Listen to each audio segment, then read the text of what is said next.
Welcome to Crappens. Don't wait a week for a new video. Join our Patreon at the Crappens On Demand level for instant recap access. Link in description. Enjoy the show. Well, hello, and welcome to Watch What Crappens, a podcast for all that crap we love to talk about on Ye Olde Bravs. I'm Ronnie. That's Ben over there. Hi, Banoons. Hi, Ronnie. How are you? Good. How are you? I'm just doing swell. Deeply swell. What's well, new? Congrats. We made it through another season of Real Housewives of Orange County. We sure did. We made it. We made it through the reunion and everything. The whole thing. Well, we made it through the watching. We did not make it through the recapping yet. We'll see how that goes. Yeah. Everybody, thanks for being here for this final OC episode. You can watch this on video as usual on Crappens On Demand on Patreon. Patreon.com/watchwhatcrappens. That's also where you get our bonus episodes. Last week was Beverly Hills trailer trash preview, and this week will be Real Housewives of Potomac trailer trash. So go check those out. Every other Monday, first and third Monday of the month, we do Crappy Hour, which is our live Instagram or Instagram Live, depending on your age, how you say that. Instagram Live, 5:30 p.m. Pacific time. It's our live show. We talk about Bravo news, talk to each other, we talk to you. Next week, we have a very special guest coming on, okay? Monday, the whatever, next Monday. We're not going to tell you who it is, but it's someone from Below Deck, which is really cool. So come join us for that. And when we're not doing that, every other week, we are doing Dwell Hello, which is our House Hunters recap. That comes out this week. This week was a really fun one. It's a Boston guy. Okay. Wicked. Technically Westboro, Massachusetts. Westboro. Well, Gloucester. I think he's actually from Gloucester. He's from Gloucester, yeah. So you can check that out. That is coming out today, I think. Today-ish, who knows? A ton of episodes. Thank you so much for being here. Ben, any macro thoughts on Real Housewives of Orange County you'd like to share with us? Well, I have actually, and before the macro thought, I just want to say I was a guest on Michelle Collins's show this week, the Michelle Collins Show. We love Michelle. We go back many years with Michelle. She is a friend of the pod. She's been on our pod many times. Go listen to her podcast. She's so good at what she does. She's so funny. And it was an absolute privilege to be able to join her on her show. So go check that out. Yeah, I do. Love Michelle. Yeah, she's wonderful. Okay. Yeah, we'll have to go listen to you on Michelle's podcast. Okay. Yeah. Macro thoughts on Orange County, though. Loved the season. Thought it was great. Felt like the show is like truly back in its groove. Obviously, I've said it many times. I really enjoyed last season, but this season it was like now it is like locked and loaded. It is back in prime form, and I hope it continues to ride this wave into next season. So we get a disclaimer thing at the beginning. There's a black screen and words come up that say, Real Housewives of Orange County was filmed 10 days before Shannon Storms Bedore got a DUI, clipped a house.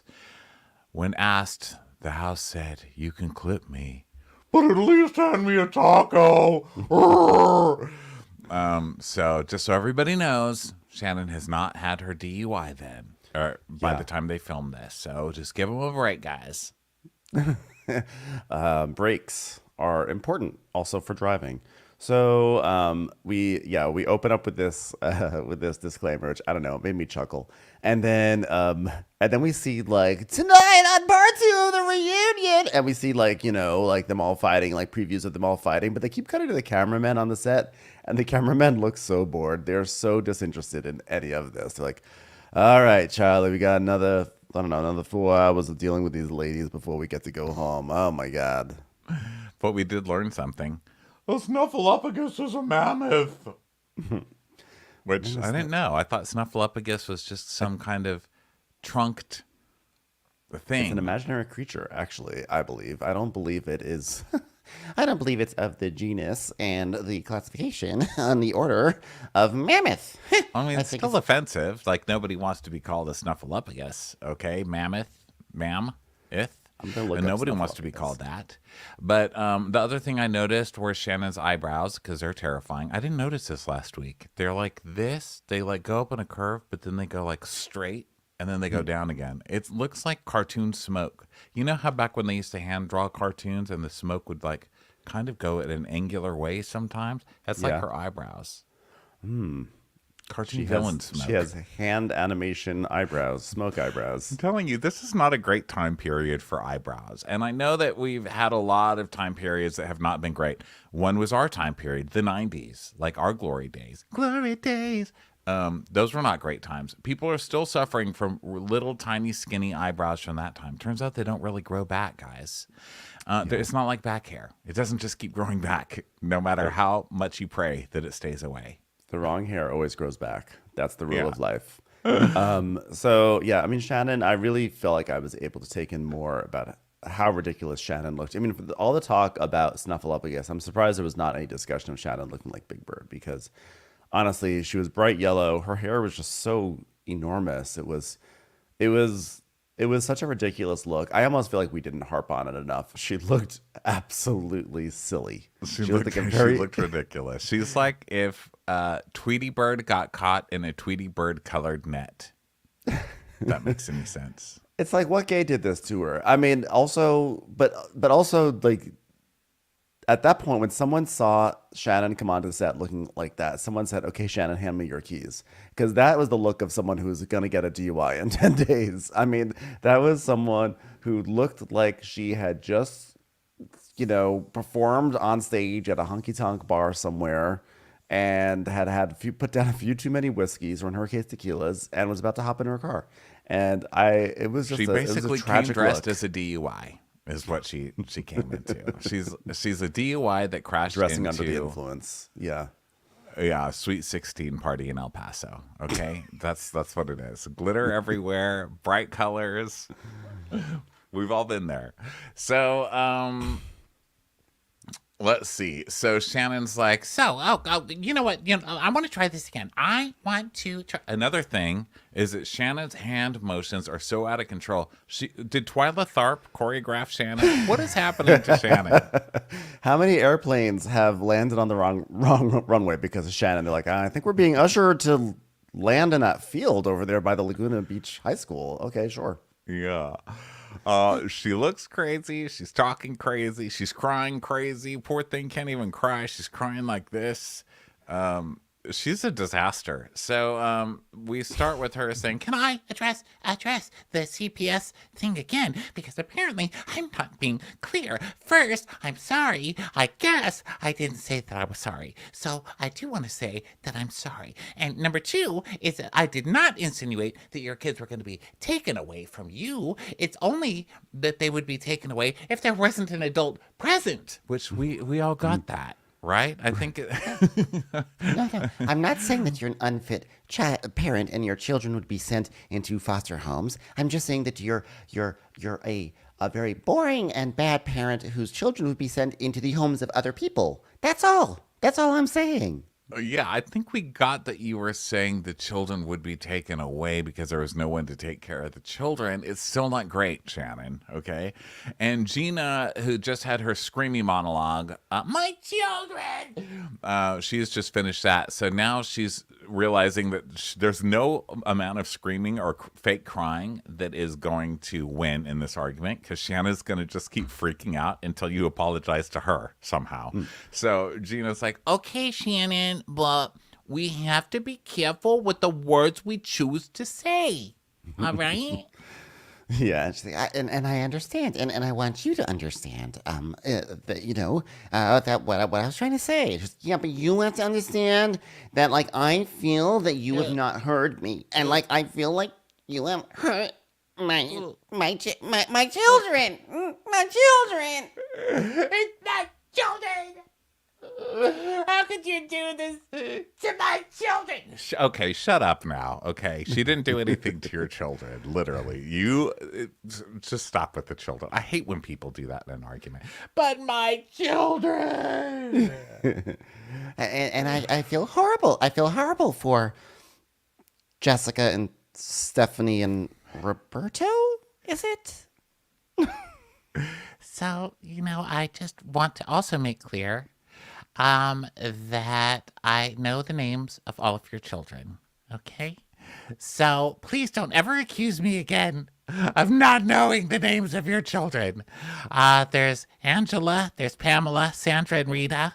And as I continue, you know they're getting sweeter.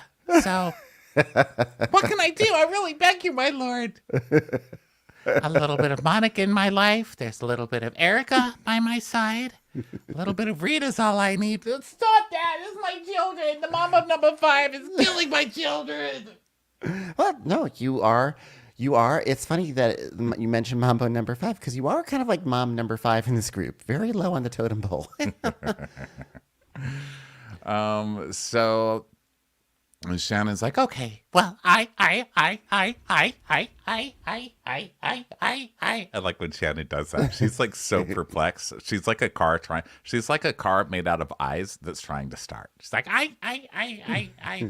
So she's like, I feel terrible about that. I'm going to fake tear your fake tear. I will up your fake tears with a fake tear and 30 orders of eyes. I. Yeah, well, and it's like, all right, well, let's take a break. So Heather's like, good job, Gina. You didn't back down. My just like you at a children need Marshall break. sale. My children need a break. Okay. So do you feel better? Do you feel like you got it out? No. Actually, I already know the answer because there was no real apology. There never is. I'm sorry. You weren't able to get it out, much like the sofa through the doorway of your home. It's just a very small house. But it's my kids. Okay. Okay. Be quiet now. So, and I love that Heather's also trying to work her on the couch. Like, oh, really? Are you still furious with Shannon? You should be. Shannon is still terrible. Cry more. Do it more. Do it Yeah. more. By the way, as long as we're talking about children and their sensibilities, I don't know how if I would like it if I was a kid and all the adults were saying to my mom, like, you need to go to rehab. I think that would not be like as a tween or something like that, or a teenager, I'd be like, what the fuck? Although, I mean, they're not wrong. They're not wrong. Yeah. I'm just saying the point is that everyone's saying a lot of things that could probably traumatize all the children of this cast.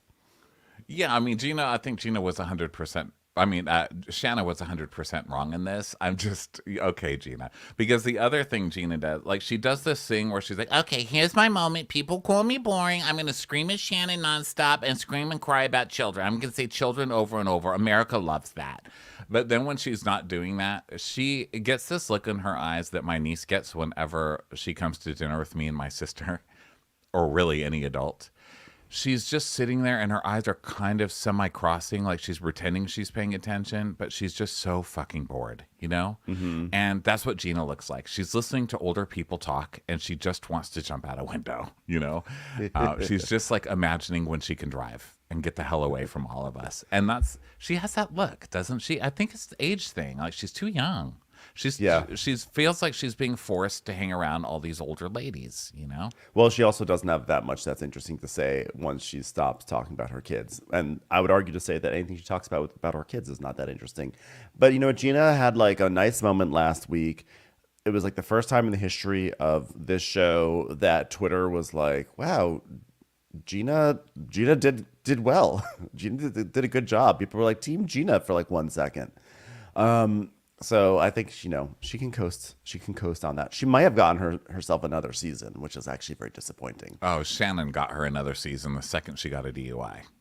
Yeah, she got Gina another season because, of course, they're going to bring Gina back to make fun of Shannon. Also, they love Gina. Gina keeps getting a job every year. I have no idea why, but it's just one of those mysteries. They just like Gina. Maybe she's nice to work with. So Shannon, probably. I feel like she probably makes people like mac and cheese stovetop. She probably brings strange trinkets. You know what? I was at Marshall's and I saw this thing. It's basically a waffle iron, but it's also a regular iron, and I just thought you'd like it. I'm like, oh, thanks, Gina. So we come back from break, and Heather's still going like, oh, yeah, there's some people who are just never wrong. Right, Gina? And Gina goes, I mean, it's like, how can you be right if they're never wrong? You know what I mean? No, because being right doesn't depend on anyone else being wrong. You dumb. And Gina's like, I gotta move on because I cannot carry this on my shoulders any longer. I can barely carry my head on my shoulders. I have a very heavy head. Heather's like, okay, well, pick up your knuckles off the ground. You can do it. We keep crying. Hurry, the cameras are still on. Go, cry. Say your children again. Hot? Is it a little hot in here? Is it just me? Is it a little hot? I'm a little hot. Wow, okay. So Andy's like, all right, well, with her new home colonic, Shannon has no problem unblocking her friends. But when it came to her relationship with John Jansen, her friends often struggled to unlock Shannon's vault. See what we did there is we mixed the colonic with the vault and used unlock and block. You see what we're going for there with our puns? Okay, here's the package. One thing that needs to be unlocked is Jen's asshole. Andy, that's a different segment. All right. Well, a lot of people pooped. A lot of poop. So Shannon's like, well, I'm so excited to dive into this. I mean, it's been so disappointing to me, Heather. You and I spent time together, and you know it was precious time because I'm hitting the back of one hand with the front of another hand. We spent time. Okay, we spent time together before we started filming this season. And Terry, okay, and now here comes the landing instruction for the planes. Terry and you, and you know what? The more I shake my hands at you in the tarmac formation, the more serious this is. Okay, Terry and you would spend time with John and I. It's very serious. Ooh, I am very upset. Okay, now I'm going to switch hand motions, and I'm going to hold up 5 fingers, okay? Now, right before filming started, less fingers than I have on this hand, which is 9, actually. Why do I have 9 fingers on? You're drunk! You're drunk! You're an alcoholic and you're drunk! Oh, okay. Well, I'm going to assume, so I've got 1 hand, 4 fingers and 1 thumb, okay? Less fingers than I have on my hand. We'd have conversations with you about things in my relationship, and then you would say, you need to bring this up on camera. And I said, ha, ha, ha, ha, ha, ha, ha, ha, Heather, ha, ha, Heather, I want this relationship to work, and I'm not going to talk about my arguments with John Jansen. And you can see by the 19 fingers on my hand. What do I have 19 fingers on my hand? And again, Gina, here comes a single hand chop, just a single hand chop. And Gina, I apologize to you. I apologize that I said you owe my husband a huge apology, which is funny because I'm not actually married to John Jansen, but I'm sort of, if you wish it, if you speak it into existence, it will happen. It will happen. Windshield wipers to finish it off.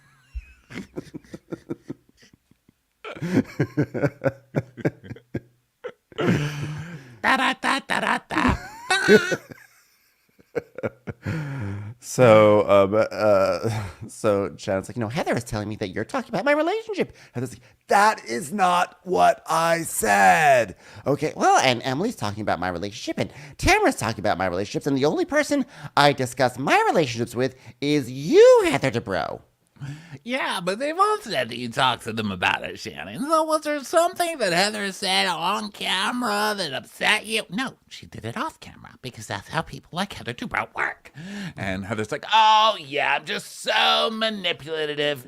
Gina, you should cry more. Oh, and also come for Shannon, because Shannon's never wrong, right? It's like, you are kind of manipulative, but you are doing your job as well. You're doing a good job. You're a good manipulator. She's like, you told people off camera, Shannon and John's relationship, it's not good, but I can't tell you what it is because it's in the vault. Oh, and when you said, but I can't tell you it's in the vault, people are going to think the worst. Look at Jen over there. She's crying into a pillow because she's thinking the worst. Oh, yeah. I want to thank you for even thinking of me, Shannon. Like, that felt like a hug. It felt like your thought came over and it hugged me. So thank you. Okay, this is my segment, new girl. Okay. No, I just wanted to say one thing. Listen, I agree with you, and I want to say thank you. And I had no idea what was in the vault. I was very confused about the vault because people would say vault, vault, vault. And finally, Ryan helped me open a vault, and in it were pictures of Ryan's penis that he had actually sent to the vault, which is, I guess it's not cheating because it's an inanimate object, a vault. So I would just like to say thank you, vault. Thank you for holding pictures of Ryan's penis so that Tamara's friends didn't have to. Thank you. Thank you. Well, I guess in the spirit of saying what's in our vaults, fine, I'll just say what's in my vault. There's some lean cuisines and maybe a few pints of Ben & Jerry's and also, yes, some frozen peas from 3 years ago. So sue me. Shannon, I think that's just your freezer. Huh, I guess it is. You told me on camera in front of everyone, and I said it back to you that I don't know. And he's like, what happened? Were you having arguments that left you paralyzed? Tell us about those, because that's hilarious. Hey, roll the clip where we have arguments that paralyze me. Yes, no, listen, as I said on the TV show, John Jansen and I had arguments that everyone has. Very simple, normal, day-to-day, healthy relationship arguments that just happen to leave me paralyzed, because he would leave and he would ghost me and I wouldn't speak to him for days and it would be paralyzing to me because I have never been more in love with a man before than John Jansen, and he said that he was ready to take the next step with me and he wasn't ready to take the next step, just like normal stuff like that, standard. She's such a mess, and it's so hard because we love the Shannon Stormsby door. You don't want to see her breaking down, especially over a man. So let me just look. I was watching The Golden Bachelor. Have you seen that one yet? I watched like the first half of the first episode. Like, whoa, look at me, the first Golden Bachelor. Yeah, pretty much.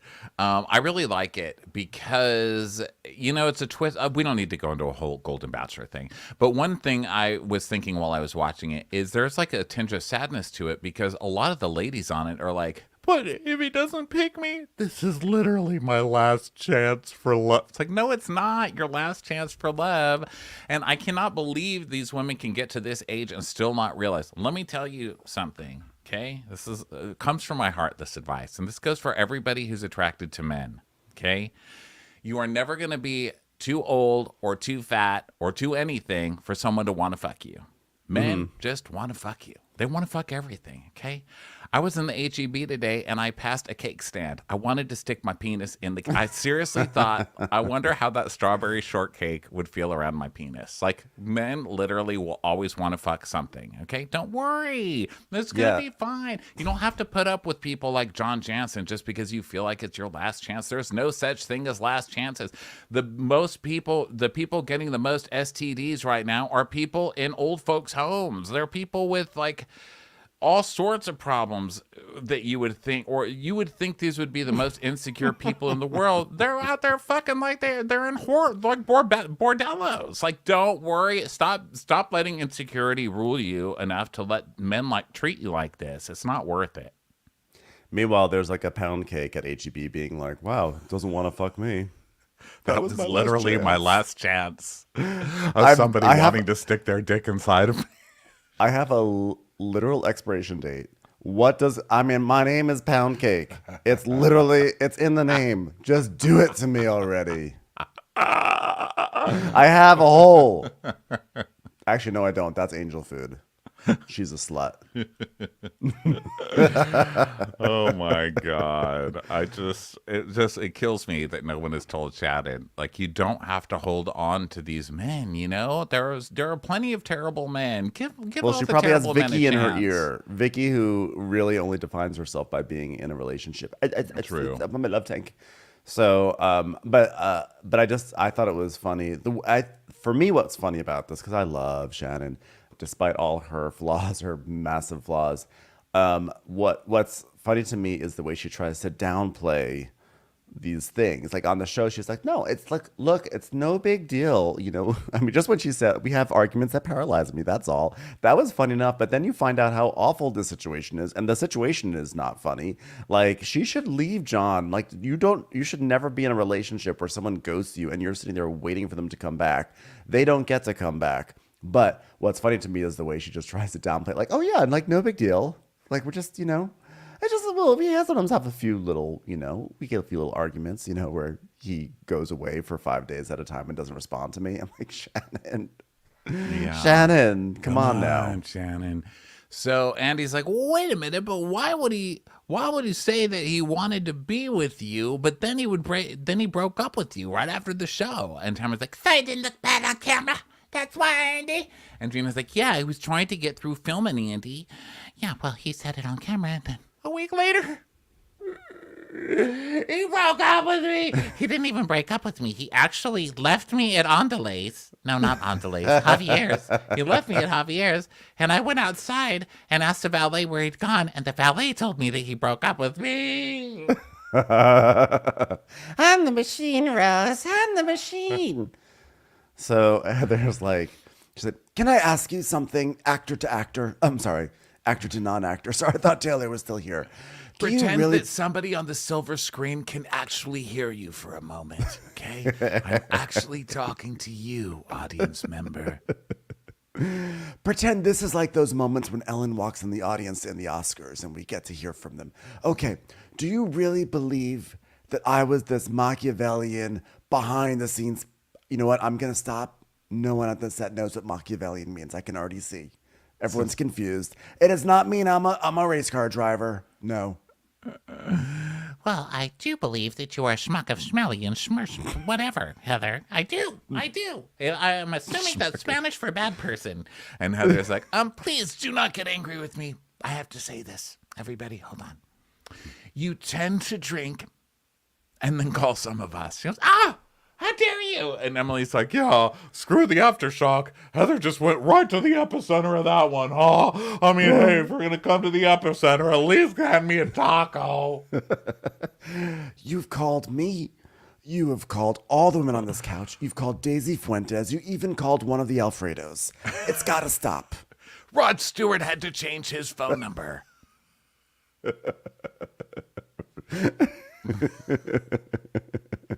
I ran into him at I forgot the name of the grocery, in an Aldi's, okay? Ray Romano says you have to stop. Sharon was like, you know what, Heather, that is a fucked up thing to say to me. It's just, it is not. You're the town crier. Well, just because I happen to be crying at this moment doesn't mean that I'm the town crier. I mean, do I go out and drink sometimes? Yes. I mean, and for you to say that I need rehab, that I, Shannon Storms Bador, need rehab, well, good luck to you. Because for you to paint a picture that I'm calling people every single night, for you to say that I could use a breath, for you to say this, I need rehab. I mean, have you people never seen someone walk a dog at 11:30 p.m. at night? There's nothing wrong with that. There's nothing wrong. If you're not supposed to walk in the middle of the street, why do they have a dotted line for you to follow? That's my question. So she's like, I didn't say every night, Shannon. She's, Oh, yes, you did. Oh, and look at Emily over there. Emily said that I need a breathalyzer to put on my phone. and Emma's like, yeah, a breathalyzer on a phone is a good invention, because then you don't text somebody stupidly. I was like, okay, Dane Cook. Okay. You got it across, because that was her Dane joke. Cook have She's a like, thing? you know what they should have? Breathalyzers on phones, so that way you don't do drunk texting. That was her joke, you know. She's Dana Cook. I thought for a moment like Dane Cook had a thing with a breathalyzer. And I was like, wait, well, tell me more. I'm sure he's. Isn't he dating like a 17-year-old, by the way? Dane always, Cook? always. Always. Yeah, Dane Cook is always like, you know, your kid. It's 10 o'clock. Do you know where your daughter is? Let's hope it's not with Dane Cook. Dane You need a Cook making breathalyzer. his, wow, look at men and women are so different. So Shannon's like, okay, let me tell you, I haven't had an intimate conversation with you, Gina. And Gina's, well, you know what? You don't want to look at all these things, Shannon. You don't want to look at all these things that we're saying, that you need rehab, that you need to like have a breathalyzer on your phone. And you call people drunk late at night. You don't want to look at any of these things. No, you, Gina, you don't know anything about my personal life. You don't know anything. And not only do you not know anything, neither do your children. Alfonso, Will, and Marie Antoinette. A little bit of Sandra in the sun knows nothing. A little bit of Mary all night long knows nothing. A little bit of Jessica. Here I am. You want to talk about me? So Gina's like, you know what? If we don't know anything about you, then like, what are you doing here? And she goes, let me reiterate, Gina. Okay, you're gonna get some little chicken dance fingers. I don't like you. I don't like you.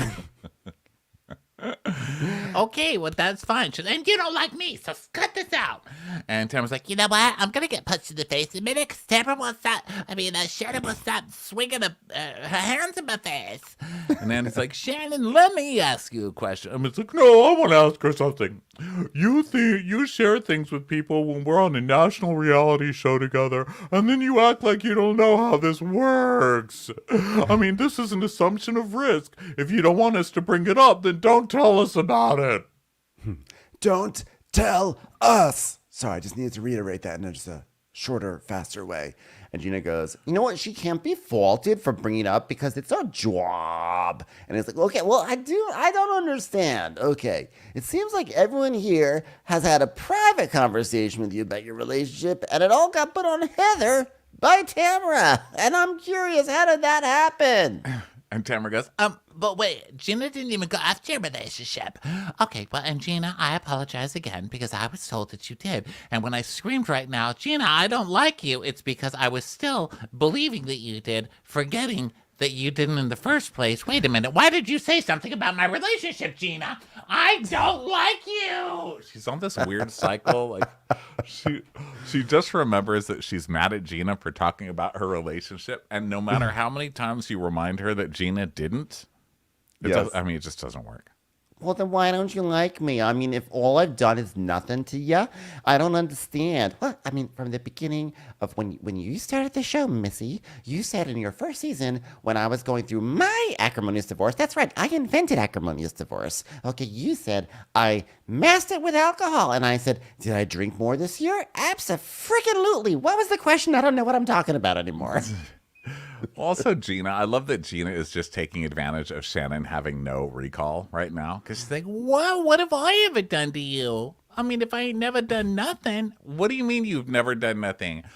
No one was nice to you on the show, including Shannon. You were like age shaming Shannon and doing all this shit when you first came on and like dissing her divorce and all the stuff she was going through.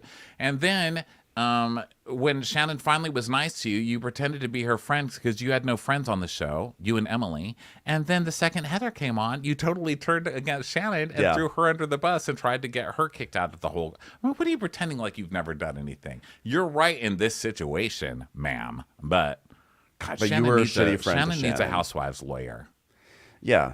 Don't forget, Shannon, they were close enough that they went to Javier's and got wasted. And Shannon was like, let me tell you about Heather Dubrow. And then Heather went and told that to Heather. I mean, Gina went and told that to Heather and then blew that whole thing up. So she's not a good friend.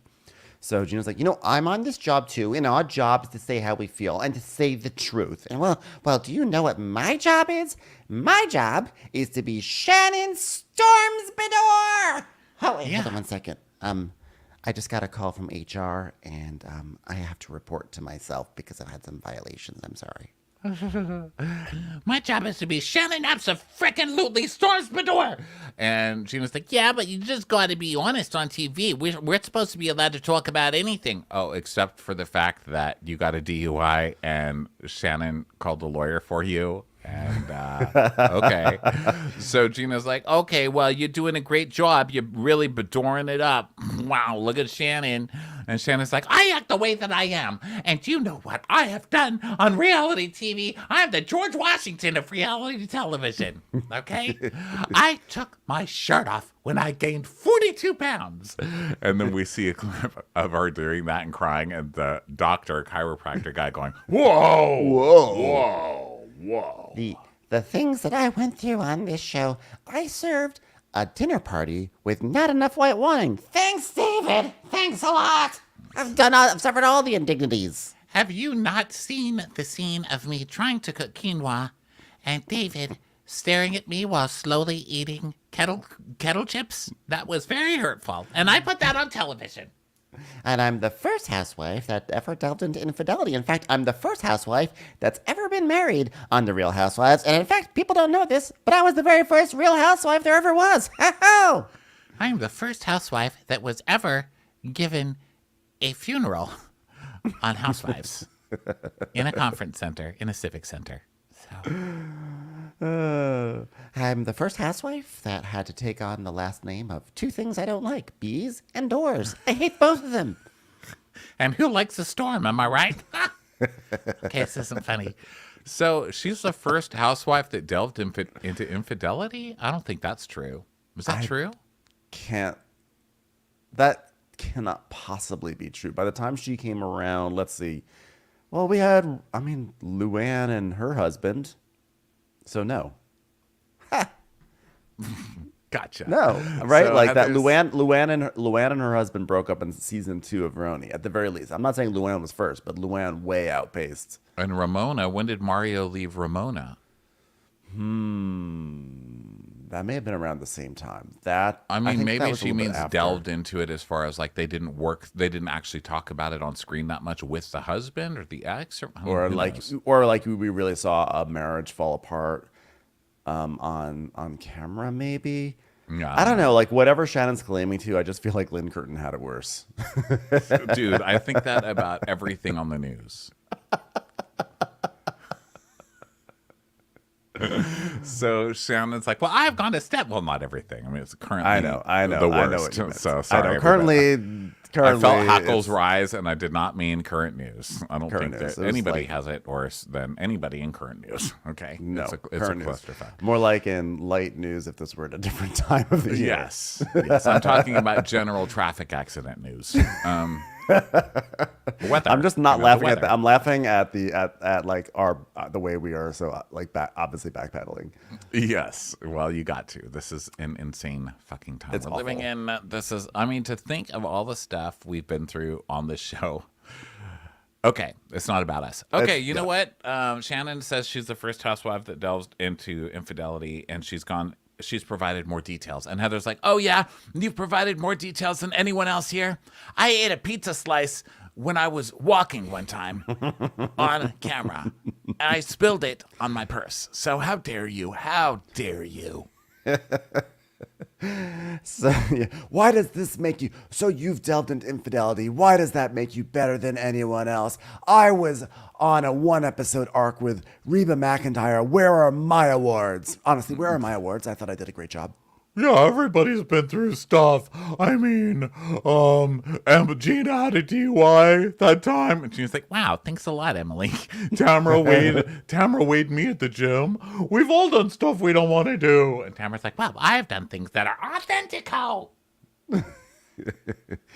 I'd love Shannon's dueling arguments this episode of like, Look at me, I put everything on TV. and also, Well, I'm sorry, but I did not want to put that on TV.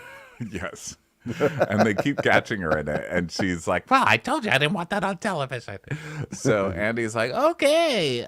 Jafar from Wants His Eyebrows Back says, Shannon, how is Heather the bad guy for talking about John Jansen when Emily is the one to bring it up on camera and then Tamara's the one to bring it up to you and Vicky? Make it make sense. thank you, Jafar, in need of eyebrows, for asking that question, because that's really been one of the things that has been on our minds. And Emily's like, well, I'll tell you what happened. Gina, Heather, and I filmed together at Gina's, and the camera went down, and we're talking about Shannon. Gina's house. Like when we say the cameras went down, they had to take a microscopic one and slide it through a mouse hole. Yeah, it was like a GoPro, but they couldn't even fit that in there with the three of us. So I stood on the patio, and then Heather stood in the door, and then Gina just crouched under Heather like she was getting ready to do a pyramid in cheerleading. And then we had a GoPro dangling from a fly swatter swinging from a fan. It was a rough scene, Andy. And then, of course, the GoPro died, and Gina said she had a USB charger, but it was just a bottle of ragu, so it was a doomed shoot from the beginning. So she's like, well, we were talking about Shannon, and we're talking about the relationship, and Heather said something to the effect of, when are you guys going to start following their real relationship? And Heather goes, and we've all said it. We all said it, not just me. And you don't know, and you don't show what's really going on, Shannon. And that was proven to be true. Oh, well, thanks for bringing that up in front of production. Really appreciated that. So wait, now it's okay to talk about it because he dumped you?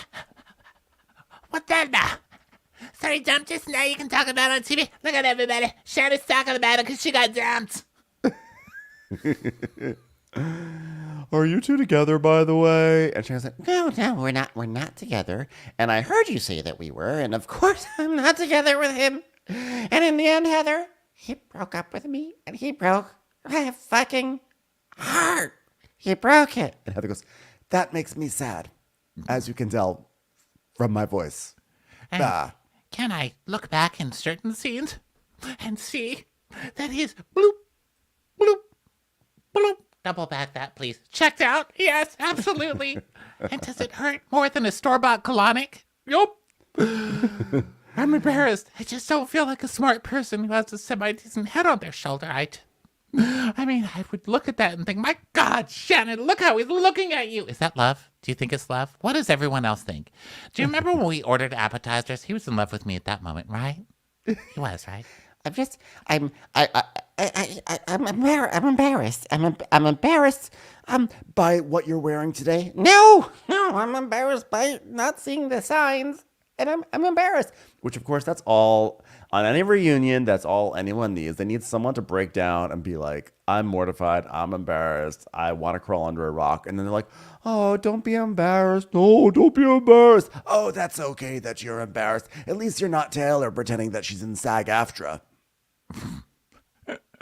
Yeah, they just come after you until you start crying, and they're like, "Why are you crying?" You know, it's total Housewives 101. So Gina goes, You know what? You just got to have faith or we're going to help you, Shannon. What are you talking about, Gina? Oh my God, Gina just came to life out of nowhere. And Jen goes, It feels like Shannon just wants to be able to protect her relationship, and I get that. And I want it to work. Maria, what is your name, lady on the end?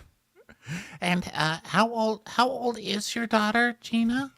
You are Gina's daughter, right? You see, I told you I knew your children. I love that you're shooting with mommy today. It's so nice that you brought Francesca to set. So Andy's like, well, why are you hanging out with John all the time? Because you're posting him on social media. Are you just hoping that, if you keep posting about it long enough, you'll actually become a couple? And Tamara's like, That's not a good idea. It's not. You shouldn't keep posting with somebody when you're broken up with them. And Gina's like, Yeah, because it's just so confusing to you. Well, I'm going through a lot right now. Both my kids have left for college, and it's been really, really hard for me. And do you know what my kids said? They said, Mom, if you can just go out to dinner with someone that you know, instead of spending the night by yourself, then you wouldn't be calling us all the time. We have exams. I'm like, okay, I will go out to dinner with John Jansen if I must. My twins all chipped in, and they bought me a new friend named Lexa. And I've been talking to her a little bit, but gosh, even her, I just get a spinning wheel a lot of the time. It really hurts. Really hurts. So Jen's like, well, but by you going out with him, doesn't that make you still feel tied to him and hopeful? Thank you so much in advance for your answer. And Tamara's like, You need to cut the ties, bitch. and Emily's like, I don't know if you can move on if you're still hanging out with John. Well, unlike David, it's hard. It's hard. It's hard. Well, Hem from Horoids says, Shannon, if John is a private person, then why is he choosing to date you, an established person who has bared all on a reality show, including dying while her husband was cheating and taking off her shirt after she gained 42 pounds? Go ahead, Shannon. That was a valid question. What was his name? Could you Hem repeat his from name? Horoids. Hem. Well, Hem. That is a valid question. Notice I know people's names, so thank you, Hem. I would like to thank you for being a good son to Gina. All right, Gina? No one was suggesting that Hem was going to be taken away from Gina. I would just like to say that. Stop crying, Hem. And so Tamara's like, Well, what's the answer, bitch? so Shannon's like, Well, one of the conversations I had, this is one of the conversations I had with you, Heather. I didn't want to, I didn't know the definitive answer because I had cast members saying that, when the cameras are on, John really lights up. Although, did they say the cameras or the tequila in his glass? I don't remember now. can I just tell you, as someone who watches every second of the show, usually twice, nobody has ever accused John Jansen of lighting up. Okay. No. He is the least lit up person I've ever seen in my life. I've never seen less charisma. I microwaved a potato that was better on TV than John Jansen. he All is right. literally the opposite of lighting up. He is like a mechanical drapery. He is just like, the cameras come on and the blinds just come down. I mean, what is he, a wad of Play-Doh off camera to be more energetic on camera? What is this man that we're seeing the energetic version of John? Okay. Well, Bounty From the quicker picker upper says, Shannon, why can't you understand that Tamara is the root of all the gossip about your relationship? Why are you giving her a pass? And Tamara's like, what's she talking about? I haven't even said anything about her this relationship this whole past year. And then they show a montage of her talking incessantly about it. John left her in the restaurant. The next day. John left her in New York. The next day. John left her in Narnia and he came back to her wardrobe without her, and now she got addicted to Turkish delights and gained 10 pounds and almost got gangrene from the cold. By the way, I don't like Turkish delight. I just want to say that. I love Turkish delight. Dude, of course, yeah. It seems very much like Iranian candy. You're all It's into like not really. toffees and taffies and. I never knew. I asked, I think on the show, what is Turkish delight? And somebody gave us Turkish delight. Like they sent us Turkish delight to our PO box or whatever. It was actually delicious. People love it. It was just a little too fruity for me. It is fruity, yeah. It is a fruit, a chewy fruit candy, but it was shockingly good. Listen, not everything can be a peanut M&M. You know, I have to be more open with my candies. Yeah, I just I don't like fruity things, unfortunately. Except Which me. is ironic. Hey girl, hey. Hey, girl, So, hey. Heather goes, I think there's a lot of misplaced aggression towards me. And I didn't go around and tell every single person about this relationship. And Tamara's like, I didn't say that. I didn't say that. I didn't say that. Because Tamara had just gone, Yeah, maybe it's because you were going around telling everyone. she's like, no, I didn't, Tamara. And she goes, I didn't say you were telling everyone. it's like Tamara can't even keep her lies straight from one sentence to the next sentence. And Andy tells her, you did say it. You just said that. She goes, No. I said I thought you had a smoking gun. But then when I watched the show, you didn't say anything. it's like, Tamara is such a compulsive liar. I love it. It's actually cracking me up this season. Yeah, no, she's really, I actually am, I've like really grown to appreciate how good she is at being evil. Like she's actually so effortless. And when you see people like an Angie K trying so hard, that you just have to really appreciate the slick professionalism that Tamara has in her awfulness, Yeah. So, Heather, but that being said, I do really enjoy Angie K just because she is trying so hard. Like to me, that's a feature, not a flaw. So Heather is like, she's like, this is what I would like to say.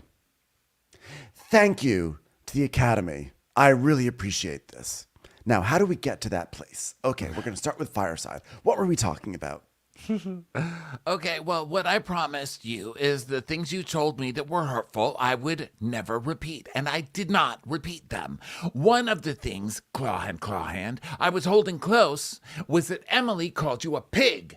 And Emily goes, wait, I didn't say it. No, Emily said John called you a pig. She's like, I didn't say a pig. I said that he called her fat. And Shannon's like, Well, whoa. I want you all to know there is one thing that John Jansen did not do. well, you told me that. It was in the vault, Shannon. No, well, if you heard that, How are we all interpreting that wrong, Shannon? well, he would say every morning, how'd you get so pretty, babe, when we woke up together? Or he'd say, oh, wow, you're such a babe. So wait, they thought by calling you babe, he meant the pig, babe? Yes, and I don't even know where they got that idea. He used to say, that'll do, pig, and it was just so sweet. Wait a minute. And then I'd go to Los Angeles and he'd be like, oh, there's Babe in the city. Huh. So Heather said, I never said that I wouldn't talk about your relationship. In fact, I said I am going to probably laugh about your relationship, sort of like this.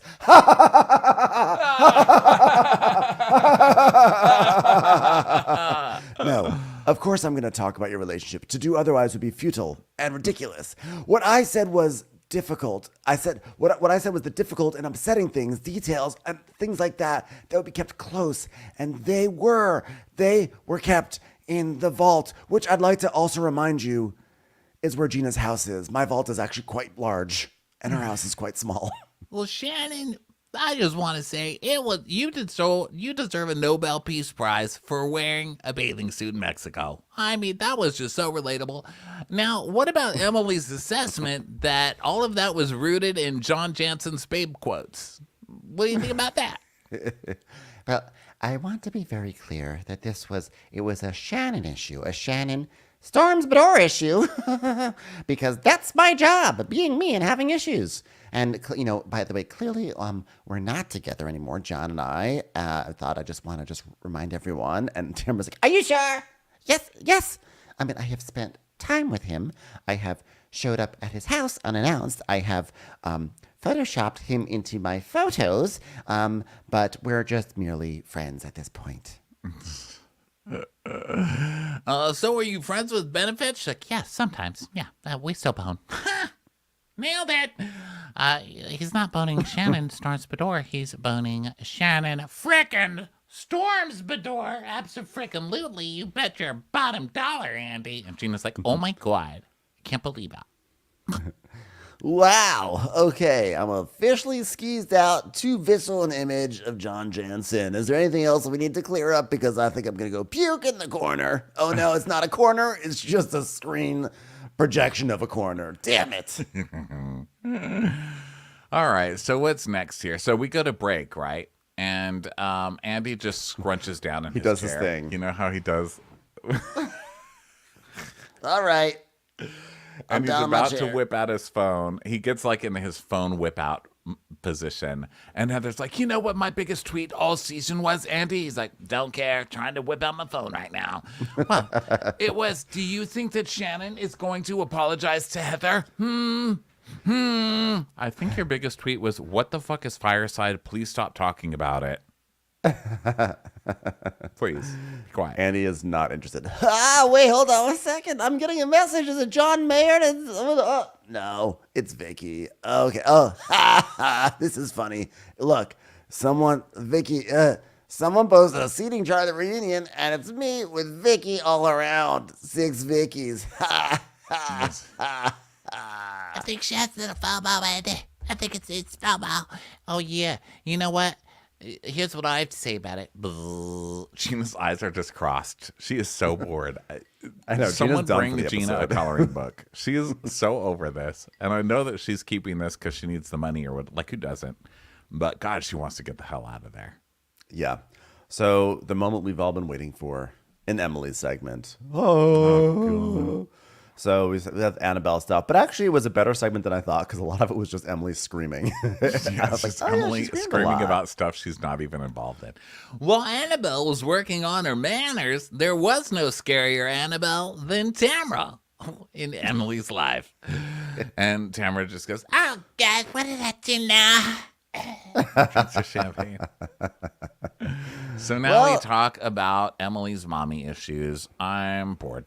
I'm bored with your mommy. Yeah. issues again. Luckily, it's pretty short, basically. And Emily hadn't talked to her mom since December. Oh, and Annabelle got a few modeling gigs. She did something for PacSun, and then she did something for. I wrote Pakistan.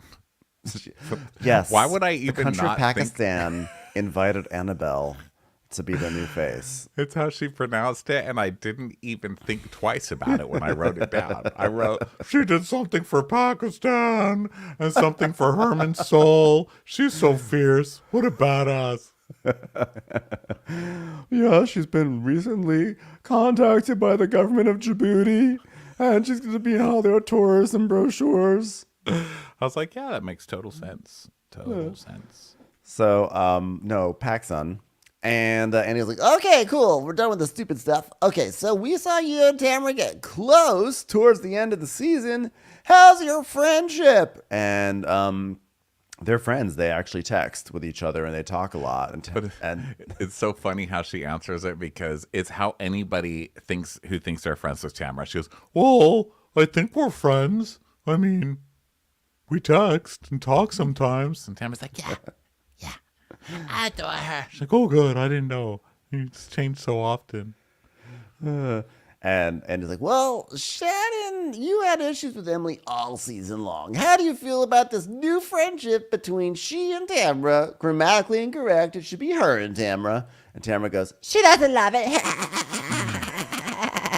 Well, I know where this question comes from because I saw my social media last night. So, Like, what does that mean? just, oh, well, we did a Tres Amigos show last night, and I just, listen, I just wanted to make sure that our cast wasn't in the audience somewhere. And I said, if we invite someone, we have to invite the entire cast. We just cannot invite anyone because it's. And I wanted to.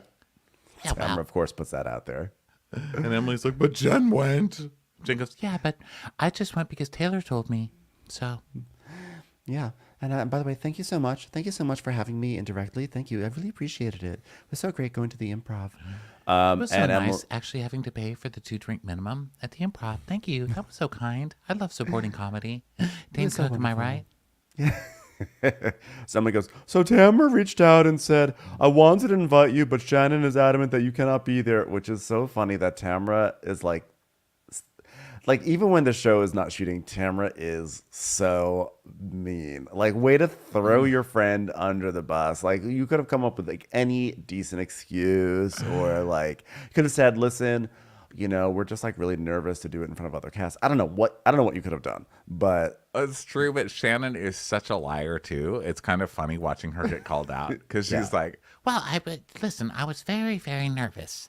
and Tamara goes, Why don't you just say it? You said I don't want you there because I don't like you. Why don't you just say that? and Shannon's like, You better stop putting words in my mouth, Tamara. she's like, You said it. You said I don't want her there. I don't like her. Shannon's like, Well, I didn't want certain members of the cast there. I mean, look, it would have been fine for anyone to be there. Yes, I just didn't want Emily there. But it's only because I didn't want certain specific singular members of the cast there. oh, really? Well, why wasn't I there then? And Andy's like, because she doesn't like you. And also, who wants to go see the Tres Amigas show? Literally none of you. So please, let's. And also, no one was barring you at the door. If you knew there was a Tres Amigas show, you guys could have all gone. and also, but I think, like, who also wants to have Heather Dubrow sitting front and center at your comedy show? Like, you're trying to do your goofy comedy, and Heather's in the front row thinking, be like, well, I was on a comedy once with Betty White, so let's see how this stacks up. Like, no one wants that energy. Heather's just sitting at one of those little cocktail tables right in the front with a stack of headshots and a Sharpie, just waiting. Anyone? Fireside, HD. So Andy's like, So, Emily, you said in Nobu that Tamara has a phony relationship with Heather. and Tamara's like, That's why I was upset, you know, because I heard Heather said she was only friends with me because she's afraid of me. and Heather's like, I did not say I'm only friends with you because I'm afraid of you. I said the reason why I've never gone against you is because I'm afraid of you. So one thing that's cracking me up here is everything that's been said about Heather has turned out to be true in this reunion. And Heather doesn't even deny it. She's just like, oh, it was worded differently than you said. Yeah, but I believe Heather in every single instance. Like, because to me, if I'm supposed to take Emily or Tamara's word over anyone else's, I'm not going to. And Heather immediately has always a significantly more logical clarification. It's like, I didn't say that. I just said this is why I didn't go against you, you idiot. Right, And they're like, it's what? the same thing, but it also makes sense. You're like, well, of course. Who would go against Tamara? She'll ruin your damn life. And then Tamara goes, well, you should be scared of me. Like, well, see, that's why she said that. Yeah, Tamara is like, Why doesn't anybody like me? You should be scared of me, bitch. I'll ruin your life. And Emma's, when Tamara came back to the show, Heather and I spent a lot of time together, and we talked a lot about Tamara, and Heather had a lot of negative things to say about Tamara. that And is not true. It is true. You said she was an asshole. She is an asshole. And that gets a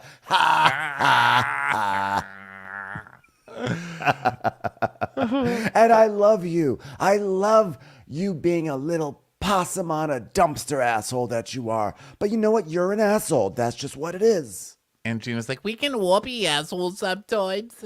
well, I love you, but sometimes you can be an asshole, Tamara. And Tamara's like, But we were on good terms then. I hadn't even been an asshole to you yet. Well, I don't even remember what the package was. So then Emily like flops back on the sofa. It's like, whoa, okay, fine. It's my package.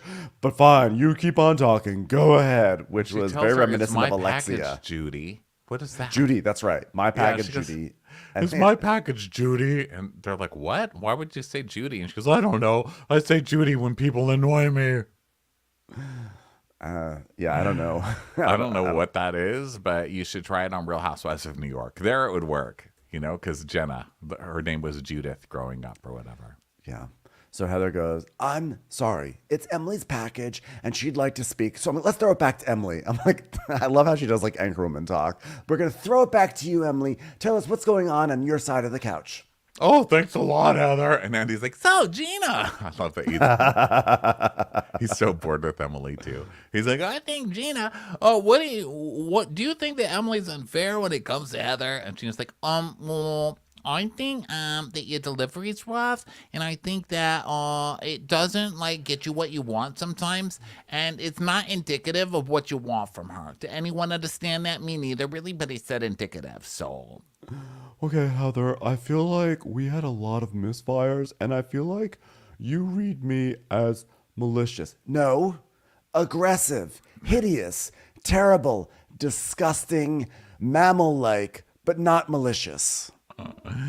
I mean, you made a huge scene, which was good for me because it was publicity at my HD event. She goes, yeah, really. And she goes, but really it was mean and rude, Emily. And Tamara's like, You don't find it funny at all, Heather, the way that she was making fun of you at your party? In front of all your friends, your business associates, and yelling drunk? Wasn't that good? You didn't think it was funny that she was making fun of you in front of the guy who was Kyle Richards' assistant and now has a show on E? That wasn't funny to you? She's like, no, it wasn't. Not at all. So Emily is like, you have no sense of humor and have no ability to laugh it off. I'm like, you're the one who got offended when Heather said, hey, have these muffins or your boobs or whatever it was. Emily is offended at every single thing that happens on this season. She has screamed and yelled and cried about every plot point. So Heather's like, no, you know what? It was just fucking rude. And Emily's like, but calling someone a mammoth is rude. Okay, all right. So Heather goes, okay, you were upset I called you Snuffleupagus. And of course I didn't mean it in a bad way. I even said at that point in a good way. But Snuffleupagus is a mammoth. Well, you came out of the water and your hair was wiry, and, I saw that, and it reminded me of something with wiry hair. I mean, I thought we were cool, Emily. I just can't get past the fact that it's a mammoth, because one time, I had a little toy woolly mammoth, and then my mom never said hi to the woolly mammoth. It's like, okay. So Heather's my stuffed woolly mammoth never talked to me just like my mom. At some point, it's not all my fault. And Heather goes, here's the thing, Heather. I say you look like a whale trainer, and then I hear from other people that I was an asshole and I should be fired. I never said you should be fired. I said that Snuffleupagus hair needs to be fired up a little bit. We need to fix it. And Emily's like, hey, Tamara, you told me that you said I should be fired. Of course. Emily does not keep anything. I get that you're on a TV show and some of the part is spreading the gossip or whatever, but Emily is just she has no chill about it. She just turns directly from the person You know what? I hate Heather. She didn't even want you on this show. She said you don't want me on this show. Well, yes. But of course, once again, they're relying on anything Tamara says as if it's the truth. When they all came into the season knowing that Tamara literally fudges the truth all the time and that she has her own, agendas. So Heather's like, oh my God, Tamara, that is a lie. And I'm going to remind you of what happened. You were texting me hideous things about Emily, and you went on Watch What Happens and said, you know who I love? I love Emily. You did a total 180. And of course, Emily is not bothered whatsoever. When Emily hears from Tamara that Heather talks shit, Emily's like, why would you do that? That's terrible. But then when she hears from Heather that Tamara talks shit, Emily has no reaction. Right. And Tamara's like, Yeah, but I said all last season that Emily was the big asada. yeah, but that's when you were talking about it. You talked about her before, and then you said she was a breakout star. She goes, Nuh-uh. I did it prior to that on my podcast. And listen, I'm not going to deny I didn't like this bitch. But we're in a good place now, so why try to take that down, Heather? Why try to take it down? she's not. She's saying... She's... my God, Tamara, even confuses me, and I've got it all written down. She's saying she was calling you out for being a hypocrite, and now you're screaming at her like she's trying to hurt your relationship with Emily when you're the one trying to hurt her relationship with Emily. Yeah. So we go to break, and when we come back, Andy is like, "Hey, Shannon, you really look like a country singer. Who was the one who was in tragic decline? Hit rock bottom? Can you remind me of that one?" Oh, not sure if it was a Tammy or a Tanya or one of those, but thank you, I guess. Thank you. Why can't I find country singer? I know it's in here somewhere. The country singer moment. Yeah, It was I know very it's in brief. here. Oh yeah, here it is. So yeah, Emily's like, "Wow, this side of the couch has a lot of hair," because they've all got big hair, and the other side all has straight hair. And then it cuts to Gina, who's like falling asleep, cross-eyed, like, "Oh my God, please let me go up." So whether these women were whooping it up in Mexico or shoveling shit in Montana, they were having a ball. I love balls. And it's got big ones. So we do the vacation woohoo segment. Yeah. And then, of course, Andy's like, "Tell me about that testicle." And Tamara's like, Oh my God, he had like short shorts on, and those like really short shorts. And you know how we figured it out? You know how he figured it out? You know how he saw it? Because I was with Jeff Lewis and Shane, and it happens to be Shane's cousin. And he came up to me at BravoCon and was like, "Oh my God, my cousin filmed with you guys." And I was like, "Oh my God, I saw his ball. I saw his ball, bitch." All right, well, that was boring. So rumors swirled at BravoCon. Who called who a loser? All fingers pointed at HD, but who was the con here? And so he asked them, like, who is the one who said loser? So Tamara's like, Well, before I came back on the show, Heather said on her podcast that if anybody comes back, it should be Alexis. So I texted Heather, and I was like, what's going on? Why would you say Alexis? Every time you get asked, you say Alexis Smellino. Why? and then we see a clip of Heather on her show being like, if anyone should come back, it's Alexis Polino. I'm very, very rich. "It's important to have someone very, very dumb on this show so I seem even smarter." And so, and Tamara's like, Yeah, and she goes like, "Oh well, because they're never gonna bring it back. Because that's why I always say that." And so I go, "Don't you want what's best for the show?" And she goes, "What do you expect? I'm working with a bunch of losers." And I was like, "That's not what happened. I was giving interviews last season, and my interviews were as follows. Oh, we're terrific. This is so fun. We're really gelling as a cast. Yes, Gina does live in a shoebox, but it's a nice shoebox. It's like, ASOS or whatever. No, it's an adorable little shoebox. We're having a wonderful, wonderful time. And you know what? I was like, what do you want me to say? Like, this is all crap. Like, look at what I have to work with. Look at these losers. Noella, Dr. Jen. That's all I was saying." Yeah, because Tamara told her, "You're saying everybody's terrific? I mean, what the hell, Heather?" And Heather said, "Well, what am I supposed to say? This is who I'm working with."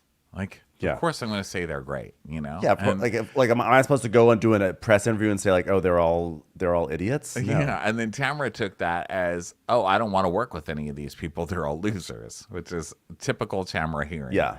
So then Emily is like, Mom straight to voicemail says, "Emily, where were you and Gina when Heather..." That was so rude, by the way. Sorry, hold on. Where It's were just you someone's and name. Gina? It's just someone's name. I don't know what's Mom Where were Stray. you and Gina when Heather said some very bad things were taken out of BravoCon or whatever? And Emily's like, "Well, we were in LA getting our hair and makeup done for the promo shoots, and we were together, right? And so Gina was getting her hair blow dried, which is why she couldn't remember stuff. And then, I just hear blah, blah, blah was talking about you at BravoCon. And she said very bad things. And I remember Heather said that because she was doing this with her fingernail. And I said, if you're going to do that with your fingernail, me, at least hand me a taco." All right. And then I said, "Well, what did she say?" She said, No, it's in the vault." So that's why she assumed it was Shannon, because she mentioned the vault. And Heather's like, "I didn't say vault." "That's exactly what you said. You said it's in the vault." "What I said to you stupidly in the dressing room," and now, by the way, it was a master class in claw hands. We've talked about claw hands for 10 years. This is Heather's thing. When we talk about claw, we mean crab claws, because she puts her fingers into little pinchers and then she pokes them at you, and she does the biggest, most insane claw hand I think maybe has ever done, because she is so adamant about this point that she is doing like severe claw hands and poking them forward, and then she does them over and over and over again. It was like very validating on the claw hands theory. She goes, because I thought the three of us were having a private conversation because you all have conversations all the time that don't get repeated, but I mistakenly said this thing. Wait, don't turn this around. You're turning this around to make yourself a victim. If you're my friend. Now Emily's screaming for no reason. This doesn't even make sense. Okay, so is Heather saying she did tell Gina and Emily when they were in hair and makeup that Tamara was saying very bad things about them. So what were the very bad things? That Tamara called them losers? Did we ever find out what it was? I assume it's that Tamara called them losers. But she basically was like, she came in to kind of like gossip. And then basically what she's saying is, I came in to gossip and be like, oh my God, Tamara's talking shit about you guys. And then realize, oh, I forgot these two people don't have any chill, and this is going to blow up in my face. Whoops. So Emily's like, oh, you're turning yourself out to be the victim. I'm like, well, she kind of is the victim of the entire second half of the season. Like, have you guys watched? Right, and why are you crying about it right now and screaming and yelling about it when you are the one who misquoted somebody and blamed somebody else? Like, you victimized two people in this. You victimized Shannon, who wasn't even the one who said it, and then you victimized Heather by lying about... I'm getting a headache at this point. That's how you know it was a good season. When by the end of the second episode, or the second reunion episode, you're just flummoxed and confused. Like, I don't know where I live anymore. I don't know my name. So Emily's like, don't turn this around. And Tamara goes, I think you need to own what you said. and Heather goes, I'm trying to tell you what I said. And Emily goes, oh, poor Heather, poor Heather, poor Heather. Listen, that's a 4-letter word in my household, so please stop saying it. Thank you very much. You can call me a lot of things. Poor is not one of them. I will not accept that. Oh my God, you have a whistle? Everybody's screaming in here. Oh, okay, Tamara. I love the ballet dancer over there. Quiet, Tamara. Well, if you knew it was the whole time it was Tamara who had said something bad, why torture Shannon? Aside from the fact that it's hilarious for all of us, I already know the answer to that question. But why torture Shannon the whole trip and making Emily think it was Shannon who said something? And I was like, I didn't know what Emily was talking about. How many claw hands do I have to make for you to realize I had no idea what was happening? Yes, you did. And you knew I fucked up the names. You wanted me to look crazy. Weren't you just saying that you've never... When does she say that she never makes a mistake? I guess that's later. I know. On. So but also, like, why I wish Andy would have asked, Gina, why didn't you say something? Because you knew it was about Tamara. Right, exactly. And Heather's like, I didn't know what you were even talking about. And she goes, and when I asked you what was said, you wouldn't tell me. So what was your intent in telling me that you knew something, but you wouldn't tell me? And Tamara's like, Yeah, what's the point of that? She goes, my mistake was mentioning anything at all. Because as soon as it came out of my mouth, I knew you two were going to run to Tamara. Excuse me, Emily. Because Emily's like, but you're a victim. It's like, excuse me. Instead of coming to me about it. Oh, wait a minute. I didn't see you after that. So that's why I didn't come to you. And you know that Heather really means this because she claw hands herself. She takes her claw hand and then she puts it on her mouth. She goes, as soon as it came out of my mouth, I deserve my own claw hand for that big mistake I made. So Emily goes, but it was at your party and I wasn't going to bring it up there. Because Heather's whole thing is like, you should have come to me and said, why did you say this? And then I could have clarified it. Because you never did, I didn't really understand what was going on. Which is, it's funny because Heather's putting it all on Emily. But at the same time, considering that entire side of the couch is all about like, next time, come and speak to me directly. And then that's exactly what Emily did not do. So Emily's like, well, it was at your party and I wasn't going to bring it up there. But you brought it up to everyone else, including Mario Lopez's assistant's best friend who was there. So rude. You made a big jerk of yourself. And she's, that's your opinion. And Heather's like, yeah, it is my opinion that you made a jerk of yourself. Okay, Emily. Okay, you were perfectly behaved at the HD party. And Emily's like, well, okay, I wasn't, but from now on at all HD events, I will be boring and appropriate. Oh my gosh, you're saying you weren't going to be rude and bring up anything at Heather's party to make her look bad, but you had no problem getting shit-faced and screaming throughout the entire party. And now that you're being called on it, you're crying and screaming and playing victim again, even though you were wrong about everything you were saying at that party. This lady has a lot of balls. If this lady had as much charisma as she had balls, this show would be like #1 in the ratings. I'm telling you. Yeah, I think that's fair. Because I think this was Emily's best season, but there is still that X factor that's missing. And yeah, you bring up such a good point. Her saying, "Oh, it was rude. It would have been rude. I didn't feel like it was appropriate for me to bring that up at your party." Meanwhile, she's at that party with a strip of cucumber dangling from her mouth like a fruit roll up and giggling about it. It's like, it's mortifying. I'm sorry, she was rude. I mean, this was her best season, but we're lining up a lot of bad seasons. You know what I mean? Yeah. I think the bar has been lowered so much that we're just all so impressed that like Emily and Gina strung complete sentences together this season. And we're like, wow, those are best season ever. Keep them on for another decade. So Heather's like, you said to Gina, I'm mad that she won't tell me what Shannon said, but you never came back to me and talked to me about it. I would have told you were wrong. And Andy's like, okay, all right, I'm bored. All right. What did Tamara say at BravoCon? And Tamara goes, Okay, here's the story. I sat down at a table and I said, are you hanging out with those losers, bitch? And because you said that to me, because I was joking. It was a callback, bitch. Wait, by the way, you have said terrible things about everyone on this show when you weren't on the show. But we're not talking about this, so fuck off, Andy. I was like, oh my God. And Shannon makes her face like, geez. And Andy's like, but I mean, that is a standard that you set. She's, oh, yeah? Well, why are you trying to throw a wrench in it?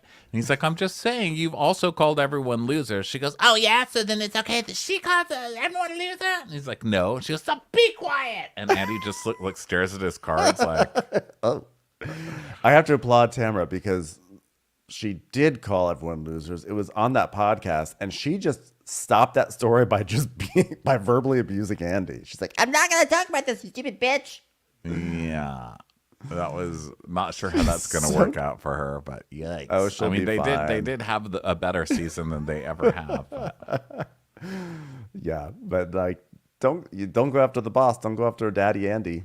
So, Tamara's like, Heather, this is what hurt my feelings and made me so upset. We sat down at that wine bar after the pumpkin party. which by the way, I just love that sentence. phrase. Oh, it gets even better. It gets even better because not only do they sit down at the wine bar after the pumpkin party. Oh no, that was SLC when they're painting the birdhouses. Oh, I know, that cracked me up. How Housewives was that scene? Not only did Heather actually invited me over, just painting birdhouses That for was so no funny. reason. Okay, this is what hurt my feelings. We sat down at a wine bar after a pumpkin party. And I said, I just love you. I want to get back on track with you, Heather. And then we see a deleted scene of her being like, saying that basically. And then a couple of days later, you would have told them that Tammy said horrible things about you. And she's like, okay, well, I'm sorry. I said that, and I knew the second I said it, it was bad. And I should have talked to you in private. Gina, why didn't you follow your own advice in not trusting Tamara when Heather said it was Tamara who called you losers? And Gina's like, What? Am I supposed to be able to follow that? What the fuck kind of question is that? Where am I? I'm tired. Are you saying that when I said that you should never trust a word Tamara says, that then when Tamara says something, I shouldn't trust it? I don't get it. so Tamara's like, Yeah, but you guys just sat there and you compared stories, and then you said, "Why did you tell Emily to move away from you?" Remember? okay, so then we see unseen footage again, and this time Gina is still yelling at Heather at that whole thing, and she's Yeah. like, Why did you tell her to move away from me, and why did you tell me to move away from her? and Heather's like, because I thought it was important for you to develop your own identity. Well, Okay, that's not terrible advice, but that was also very much Heather that season trying to break these two up and trying to take Gina under her arms, to come for Emily. Yes, that may be very true, but Gina and Emily interpreted it as like, you guys have to stop being friends, and like they had like the most basic, stupid interpretation of that, So Heather was like, I was trying to be helpful. I wasn't trying to be negative. Yes, it was. Heather, like she said I have to move away from Gina because it wasn't good. She's not good for me. What I was saying is it's important to have your own identity on the show. Otherwise, you wind up like some big snuffleupagus appearing in someone's imagination. Okay, well, I guess you said it correctly, and I'm the one who fucked it up then. It's always me. It's like, it is always you. You're always taking something simple and turning it into something evil to use against somebody, and you're not even involved in any of these conversations. I mean, even in this conversation, it's obviously somebody saying, oh my God, you guys do every single thing together. You guys need to do something not together on the show. Like, nobody wants you together. Everyone hates you both. Like, everybody, no one says like just get rid of Gina. They always say get rid of Gina and Emily. Like, you're a package deal. Yeah.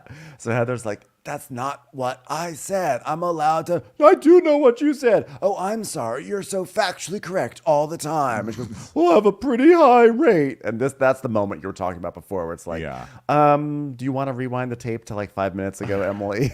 And she's like, okay, so I messed up some names. You didn't only mess up names, Emily. You like totally falsely accused somebody, and then it was half the season. And so Heather goes, yeah, you messed up the whole thing. It was like a game of Clue. Okay, everybody, wait. Claw hands Clue.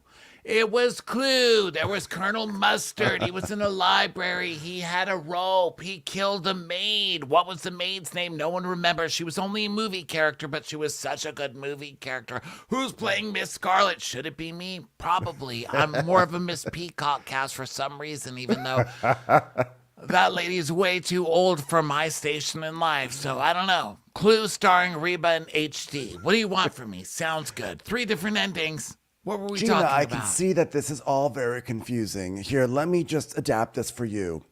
It was Colonel Mustard with a jar of ragu in the living room. Of course, in Gina, that's the only room there really is in her game of Clue.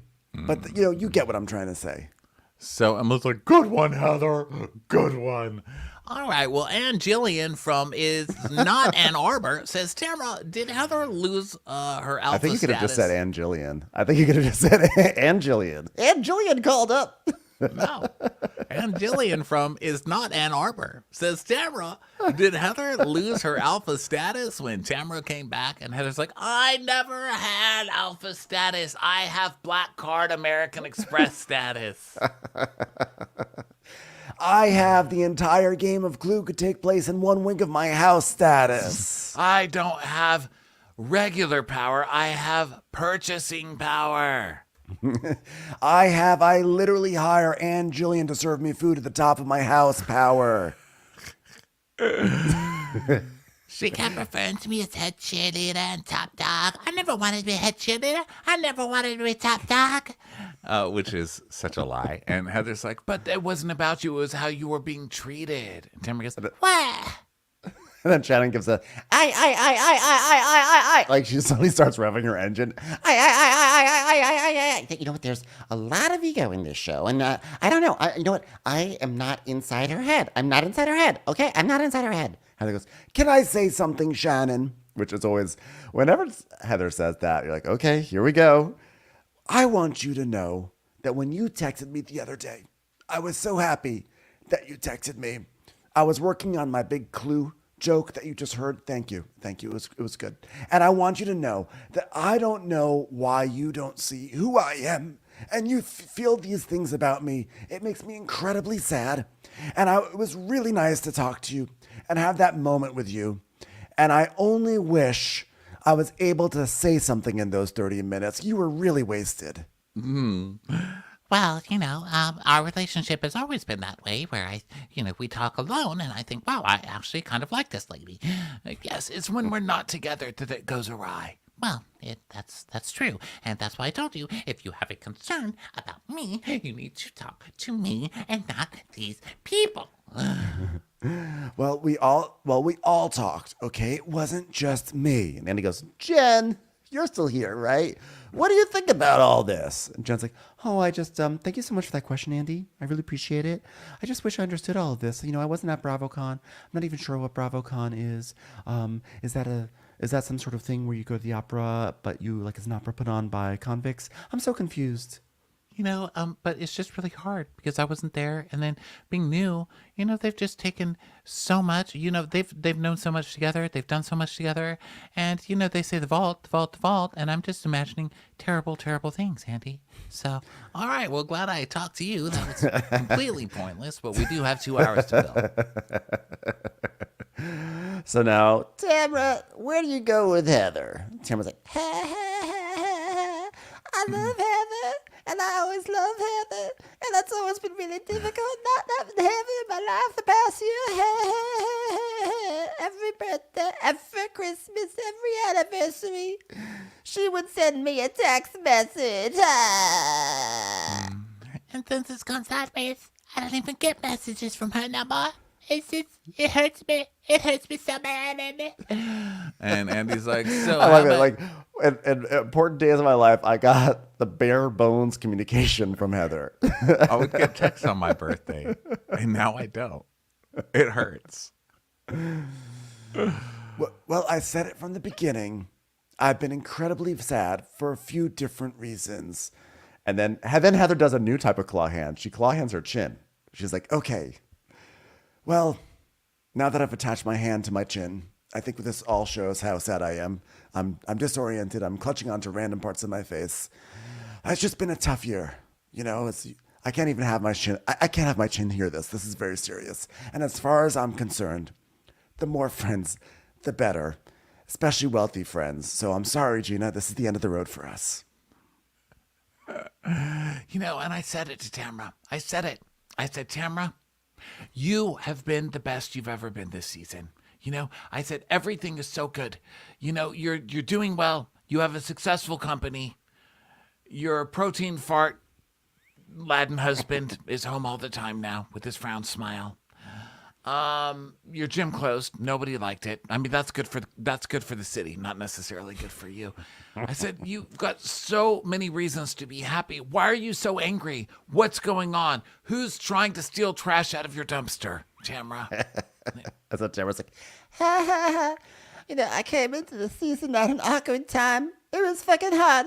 We closed our gym. It was hard to say goodbye to all those people, all those wavy floors, all those empty shelves. It was hard, Andy. It was hard. And your dog died.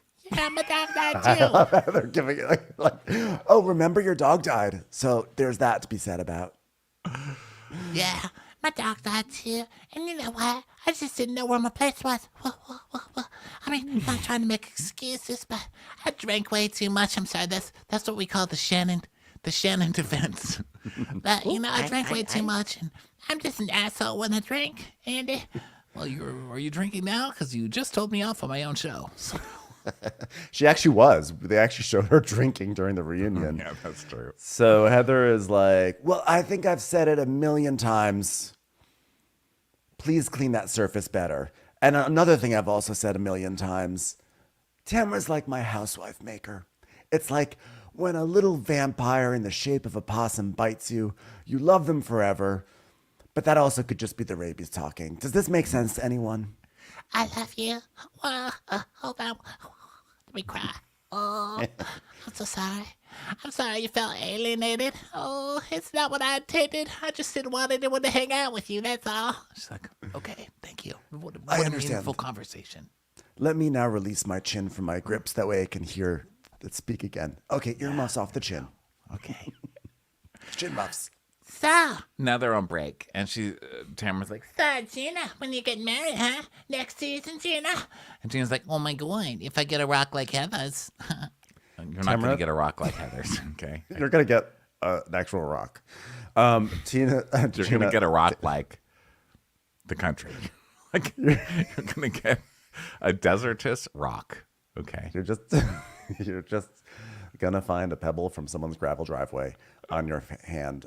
Please, Tamara, let's not like will a wedding season into existence. Like, I literally will not be able to deal with a Gina and Travis get married or Trevor. Nobody needs your Party City wedding. You know what I mean? Nobody here needs it. No one sees your like not destination. What's the opposite of a destination?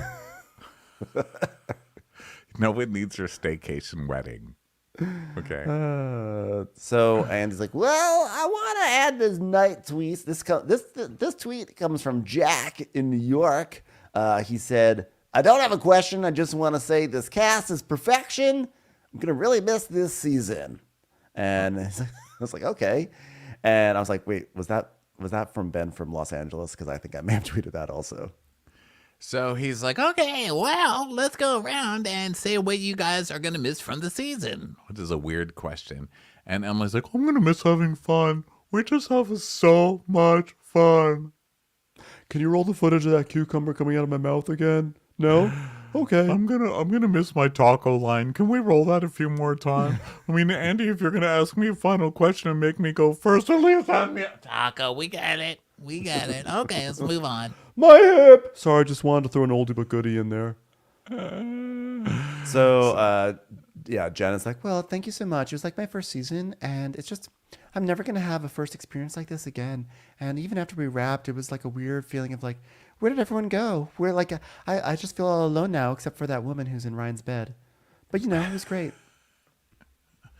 Thankfully, I've adopted 9 more rabbits and 6 more children. So, you know, that's been fun. They all really love my spaghetti in a Pyrex dish with coconut milk poured over it and baked for a while. So that's been really fun. And, okay, we've had enough from you, Jen. Okay, anybody else? Okay, well, you know what? I gotta be honest, Andy. There's things you're gonna miss, but there's also things that you're just gonna be happy to move past. You know what I mean? Thanks for that insightful commentary, and we're going to be applying it to you. So then Shannon is like, Well, I always miss the vacations because that's always fun for me. And I said I'm not gonna cry again, but I'm gonna miss filming with my kids. I'm gonna miss filming. the kids are going to be like, oh my God, I'm so glad I'm out of there. Thank God. Thank God. Well, I'll go now. I think for the ups and the downs, I love all of you. You know, we have a sisterhood. And I know that if any of you can call me, that someone's going to answer. His name will probably be Alfredo. He will probably tell you to press 1 for English or 2 for Espanol. And then the second you press a number, he will probably hang up on you. But that's only because he's been instructed to do that when poor people call. If any of you call, I'll be sure to have Alfredo lead you to the guest entrance. So Gina's like, oh, that's so sweet. You know what? I kind of take it back because I am going to miss your house. I was like, now that is an honest statement right there. Yeah, Gina's like, I am going to miss being cut off from Heather Dubrow's money for the next 2 months until we start shooting the next season, all right? And then, of course, Heather says, well, I have news. There's a better one coming. I'm like, please don't drop a trailer for your new house. this is going to be another season. This is the first season we've had that hasn't been about Heather building that fucking house. I mean, even last year it was already built, but it was like finishing the house. And I guess this year was moving from the house and getting a new house. Heather is just all about house all the time. I know. September's like, What am I gonna miss? Not much, bitch. But what I'm looking forward to next season, if you have me back, Andy, is I look forward to seeing Ryan in a different way. Not my Ryan. He's a lost cause. You're Ryan, Jen. And you're going to accept her happiness? Yeah, I'm gonna accept it, and I'm never gonna go there again, Andy. I can promise you that, Ryan. Bloop. Oh, wait. Did I just get a fresh picture of Ryan's dick, or is this the one I have screenshotted? I'm not sure. Oh, it's because I put it as my background on my phone. Sorry, everybody. Okay, well, never again after today. After today. Jeff, thank you so much. Well, we've left off predominantly in a really good place, except Tamara, maybe not such a good place for your mom. I hear that she had to take her boyfriend to the hospital because he broke his ankle at the skate park. Sorry to hear that, but it's true. Plenty of Costco samples in that hospital room. Well, we seem to figure everything out. I'd like to thank you all for coming. This was a really successful time. Are you going out after tonight? Yeah, I think we're all gonna get out of this new house in Beverly Hills, batch. So Andy's like, well, I guess that means we put in some good work today if you're all going out together. And Heather's like, yeah, and that's the point of this, right? No, it's not the fucking point of this. No, it's to set up your next season. So Andy's like, he's like, well, I really appreciate it. I respect it. And Emily's like, Well, I think we all legitimately care about each other, except for Heather. We all hate Heather still. Yeah, but there's pettiness, but it's also a pressure cooker, otherwise known as literally how Gina makes everything because she has her gas turned off. And, I explode a lot, but I really love Heather, genuinely. And Heather's like, I love you too. So it's like, okay, well, Heather, Emily, and Gina, since you were absent from Shannon's taco party, you didn't get to meet Cedar Noodles, and you will still never meet him. I know Senor Noodles. oh my All God, right, Emily, I was trying to set something up here. So you never met at Cedar Noodles, so ladies and gentlemen, please welcome to the stage, not Cedar Noodles. Sorry, that was a big tease. No Cedar Noodles. I'm sorry, Cedar Noodles. You can go back to your box. And can I just say, Heather, please do not break the shot glass this time. And Heather's like, I didn't mean to break the shot glass. Jesus. Okay, wait. I didn't get the last line, so I'm going to do it right now. I just wanted to say, beans, the magical fruit. The more you eat, the more you shit. The more you shit, the better you feel. Eat beans for every meal, bitch. That's right. Okay, well, I won't be putting that on my Fireside Network, but I appreciate the sentiment, Tamara. Thank you so much. And he's like, welcome back, Tamara. and then that's where it Emily, who ends. also doesn't want to let anyone have the last line, goes, Cheers, you devil bitch. Remember when I said that? That was so good. I'm putting that on coffee mugs. Fun times, fun times. Yes, everyone. Cheers, everyone. And looking forward to seeing you all perhaps in 10 or 11 days, which will probably be a very nice and smooth next few weeks for me. All right. Bye, everyone. yeah. So that was the end of that reunion. How did you feel by the end? It's great. I loved it. I loved that it was 2 episodes. I felt there was no fat. There's very little fat, very, very little fat on this reunion. I felt it was like really strong. There were some questions I would have asked. I was a little surprised. There probably just was not enough time. I was surprised that it was not like some Andy Cohen sits down one-on-one with Shannon Bedore, but maybe it's because she just entered like an outpatient treatment, etc. program. So she's probably just focusing on that, and we'll probably get like this is down with Shannon probably over the summer or leading up to the next season or something like that. Well, but I really liked it. Who is okay with giving interviews about Shannon's DUI? Bronwyn Wyndham Burke reacts to Shannon Bedore's DUI arrest in Us Weekly. Who is still talking to Bronwyn? Would you stop putting out Bronwyn articles about? She was on for 2 seasons. Stop. I liked Bronwyn's chaos. I always like the ones that people you're not supposed to like. It's like some weird. I never saw myself as a contrarian, but I think I begrudgingly am a contrarian, and it makes me sad. I'm like contrarian to myself, but I'm sad. But I really enjoyed Bronwyn being such a disaster. But I know people didn't like her, so I've accepted that. What did you think, Ronnie? Me. Well, I was screaming in your face how much I didn't. No, for it was the whole like time. you and like everyone on social media. Like, how could you like Bronwyn? I was like, she's a disaster. I love disasters on this show. That's just my thing. That's my kink. What did you think, Ronnie, about this whole reunion and whatnot? I thought the season was really good. I think it went a little too long in the reunion. It was just like a little. They were repeating so much stuff that didn't even make sense by the time. I mean, it all comes down to Tamara's just a fucking liar, but they keep trying to take it. Emily just kept taking it and running with it, even though it made no sense. And some of it, I was just like, be quiet. None of this even makes sense anymore. I really did think my brain melted at one point. I was like, I don't even understand what this argument is anymore. That's so funny. I really felt like thank you so much, Ronnie, for sharing that. I really felt like the reunion was like a tight reunion. I also thought the season was pretty tight. Like, I think normally with a mediocre Bravo season, or not even a mediocre one, even the best seasons, there will sometimes be an episode that's kind of like a filler episode that's like, okay, we got to fill up our order for this many episodes. So like, here's Emily spending time with her daughter, and then here's so-and-so spending time with their kids. And like nothing really happens. And you can see they've sort of cobbled this stuff together. And I don't seem to remember that happening this season. I feel like every episode was like advancing the overall storyline forward. And I felt like actually the show had a very coherent storyline overall. So for me, it didn't outstay its welcome. I was very happy. For me, it started like at the end of Mexico, where it just started becoming the same thing over. It was like, Gina, But Heather, you said that we were a bunch of losers. no, I didn't. Tamara said you're a bunch of losers. Okay, well, if Tamara said that we were a bunch of losers, how come you didn't tell me that Tamara said we're a bunch of losers? I'm mad at you, but not Tamara. I was like, okay, Yeah. now you're just trying.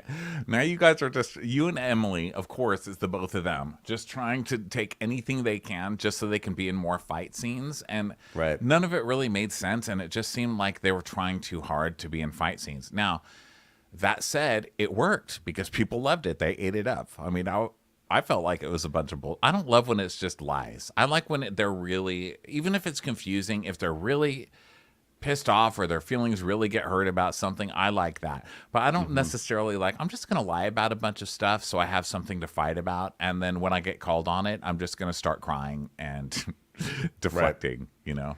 I think I really liked with this season that there were sort of two big overarching storylines that I thought were like very fascinating. I thought like the not fascinating, like the stories themselves were like whatever, but fascinating in how they were employed and told, like the Tamara versus Jen stuff and how that like really escalated and got worse and worse and worse.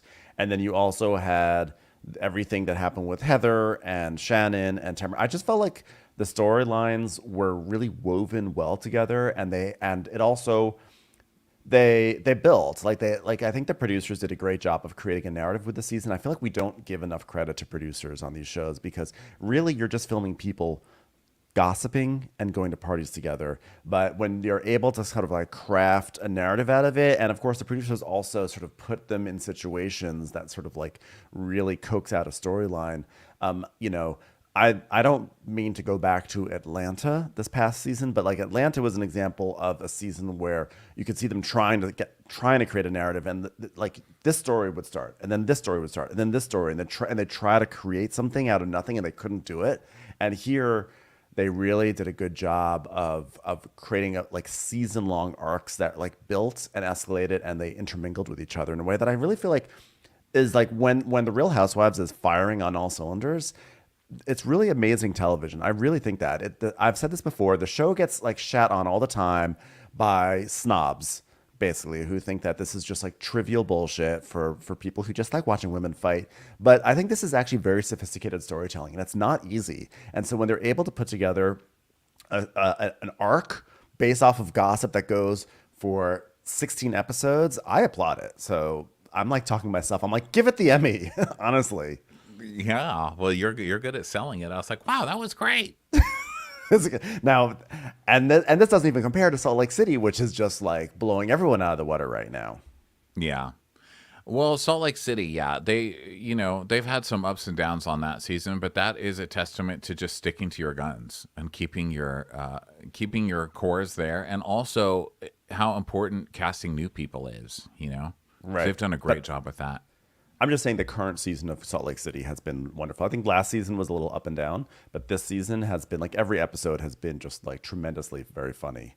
But maybe you could probably make an argument that maybe the story arcs for Salt Lake City are maybe not as strong, but the camp and comedy value is really strong. But this one, the storylines were strong. It was really about like interpersonal conflict and like dealing with shifting friendships and how do friends treat each other, you know? Yeah. Well, it's another season in the books, that's for sure. Everybody, thanks so much for being with us this season. This show will be replaced by Beverly Hills, right? When does, yeah, I'm assuming, let's see, Beverly Hills is October 25th. And then we have Miami coming back, like on the heels of that, and Potomac on the heels of that. We've got 3 new shows coming out. And I guess New York is wrapping up too. We're going to figure it all out. But we got some varsity level shows coming out now. Oh, yeah, it's going to be crazy over here. Well, in the meantime, just stay on our feed. Just a ton of shit there. Don't forget to join us Monday for Crappy Hour, which is our Instagram live show with a special below deck star. And we'll talk to you guys tomorrow. We sure love you guys. Thanks for being here. Bye. Everyone.